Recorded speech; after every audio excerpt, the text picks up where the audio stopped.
प्रसन्न चित्त होकर अपने आसन पर शुद्ध होकर विराजमान होकर श्री सूत जी महाराज से श्री सौनक जी महाराज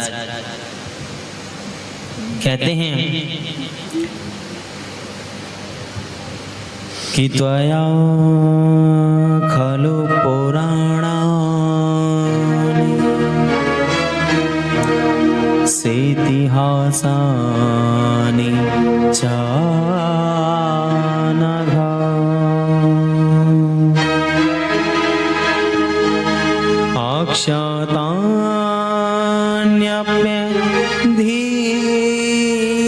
अक्षतान्यप्यधीतानि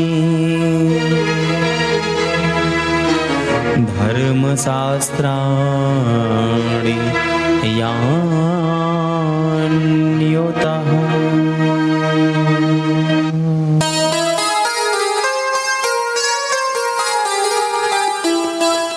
श्री सूत जी महाराज, आप निष्पाप हैं। आपने समस्त इतिहास, पुराण और धर्म शास्त्रों का विधि पूर्वक अध्ययन किया है तथा उनकी भली भांति व्याख्या भी की है।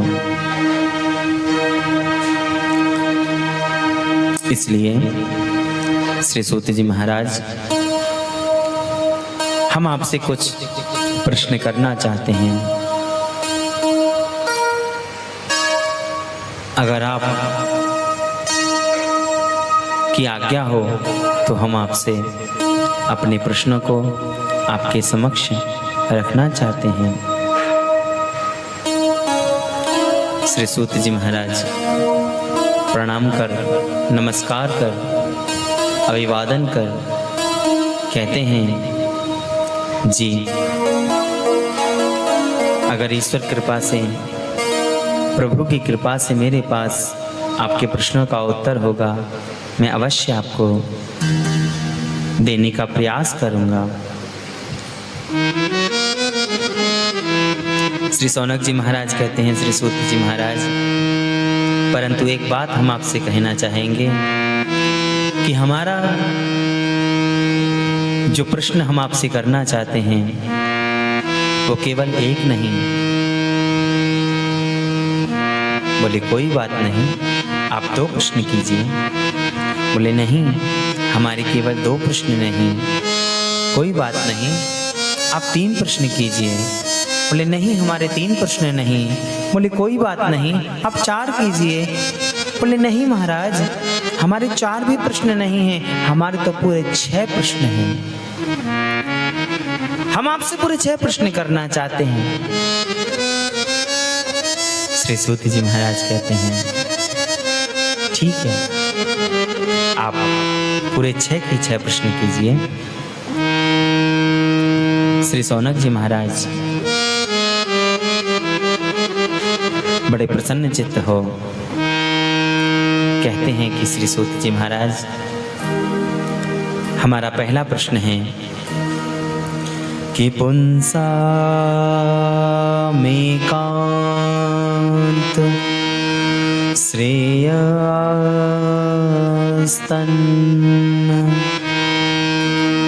नासंसितो मर्हसि।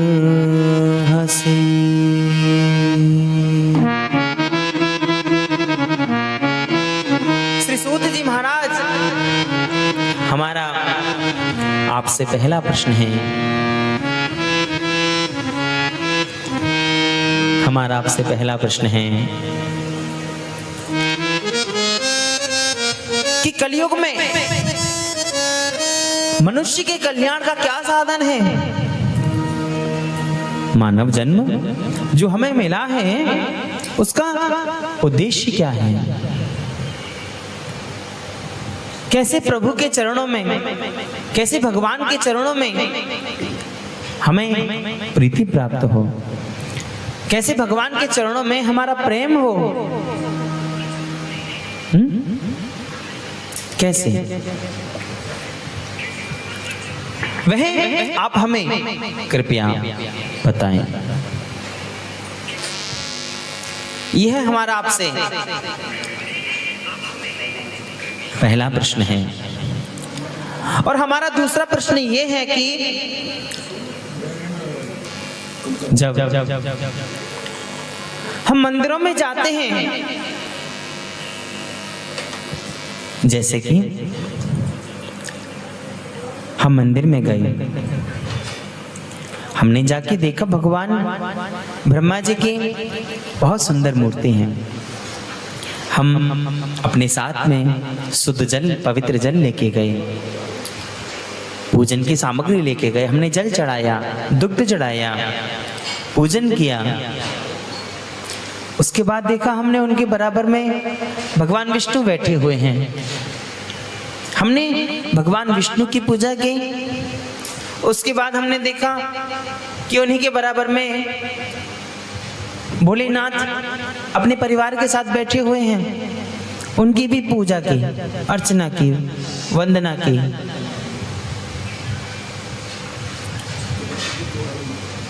वहां से हम पूजा करके फ्री हुए कि तभी हमने देखा कि वहीं बराबर में भगवान श्री राम अपने परिवार के साथ में श्री हनुमान जी महाराज के साथ में विराजमान हैं। लो, हमने उनकी भी पूजा अर्चना कर दी, वंदना कर दी। फिर देखा कि उनके बराबर में कृष्ण जी बैठे हुए हैं, राधा जी बगल में बैठी हैं। लो जी, उनकी भी पूजा कर दी। बराबर में गोवर्धन गिरिराज जी बैठे हुए हैं, उनकी भी पूजा कर दी। अरे भगवान, सबकी पूजा करते जाएं, सबकी पूजा करते जाएं, सबकी पूजा करते जाएं। और अगर किसी एक की पूजा करते हैं तो बाकी सब भगवान ठाकुर जी सब बुरा मान जाएंगे, हैं? तो फिर क्या करें? सबको पूजें तो समय बहुत ज्यादा लगता है, और एक को पूजें तो दूसरे बुरा मान जाएंगे भगवान। ये तो बड़ा धर्म संकट है। जबकि शास्त्र कहते हैं कि मंदिरों में ज्यादा मूर्तियां नहीं होनी चाहिए, मंदिरों में ज्यादा मूर्तियां नहीं होनी चाहिए। अगर मंदिरों में ज्यादा मूर्तियां हो तो उनकी पूजा सेवा आदि विधि पूर्वक नियम से होती रहनी चाहिए। ऐसा शास्त्रों में लिख रहा है।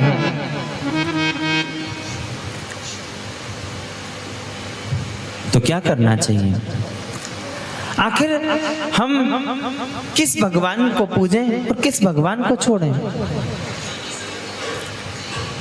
किस भगवान की हम पूजा करें जिससे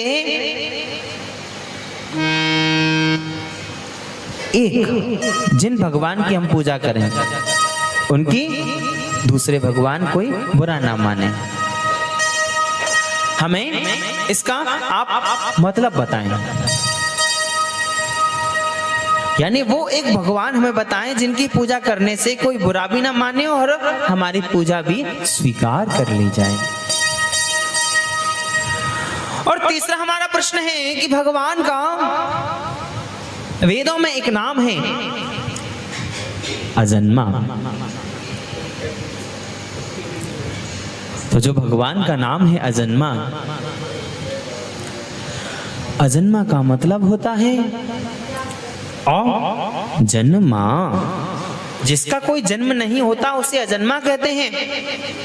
तो अजन्मा होते हुए भी कि वसुदेवस्य देवक्यां जातो यस्य चिकीर्षया,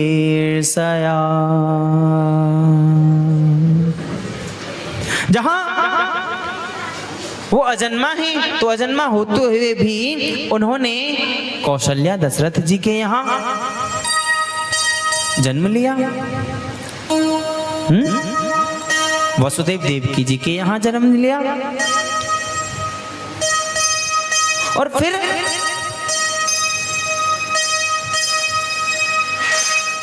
आप ये कहते हो कि भगवान तो जन्म नहीं लेते, भगवान तो अवतार लेते हैं। आप ये कहो कि भगवान जन्म नहीं लेते, भगवान तो अवतार लेते हैं। तो कितने अवतार? अवतार। कोई कहता है भगवान का 1 अवतार है, कोई कहता है भगवान का 2 अवतार है, कोई कहता है भगवान के 10 अवतार है, कोई कहता है भगवान के 21 अवतार है, कोई कहता है भगवान के 24 अवतार है, और कोई तो कहते हैं कि हरि अनंत, हरि कथा अनंता।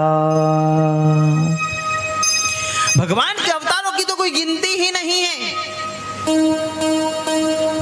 हैं? भगवान के अवतारों की तो कोई गिनती ही नहीं है। लो, अब ये क्या बात हुई?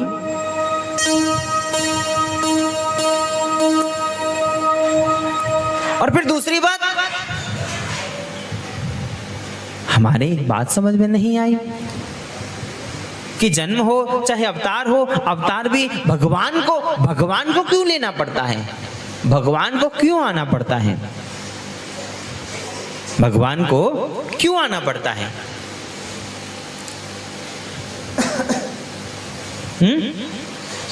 आखिर क्यों? इसका क्या कारण है? और हमारा चौथा प्रश्न यह है कि वेदों में भगवान का एक नाम है अनामी। यानी अनामी का मतलब होता है अनामी, यानी जिसका कोई नाम नहीं होता उसे अनामी कहते हैं। तो अनामी होते हुए भी उनका नाम ब्रह्मा, विष्णु, शंकर, महेश, राम, कृष्ण, गिरधर, गिरधारी आदि आदि आदि आदि, यह नाम क्यों पड़े? भाई अनामी का तो कोई नाम नहीं होता और अजन्मा का कोई जन्म नहीं होता। कहने का मतलब हम यह जानना चाहते हैं कि ईश्वर को, भगवान को, परमपिता परमात्मा को आने की क्या जरूरत पड़ी? वो क्यों आते हैं? किस लिए आते हैं? किसके लिए आते हैं? क्यों?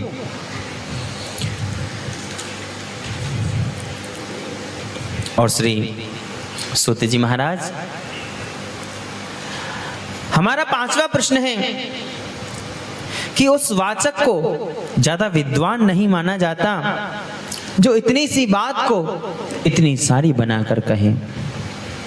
विद्वान तो वह होता है जो इतनी सारी बात को इतनी सी करके बताए, उसमें रस देता हुआ, आनंद देता हुआ बताए, और इस विधि से बताए, इस विधि से ज्ञान प्रवाहित करें कि हर एक बात समझ में आए, पूर्ण रूप से समझ में आए और जीवन में उतर जाए। विद्वान तो वह होता है। तो इसलिए श्री सूत जी महाराज कियतः साधोत्र यत् सारम समुद्रत्य मनीषया।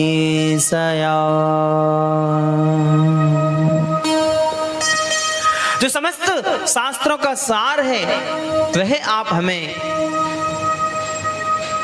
प्रदान कीजिए प्रभु।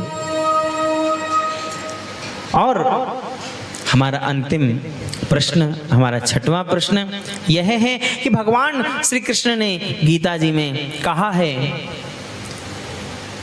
कि धर्म संस्थापनार्थाय संभवामि योगे योगे। भगवान कहते हैं कि मैं धर्म की स्थापना करने के लिए हर युग में अवतार लेता हूं।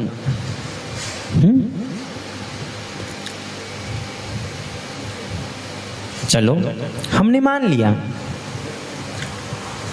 भगवान श्री कृष्ण आए धर्म की स्थापना करने के लिए, धर्म की संस्थापना करने के लिए भगवान आए और आकर उन्होंने धर्म की स्थापना की।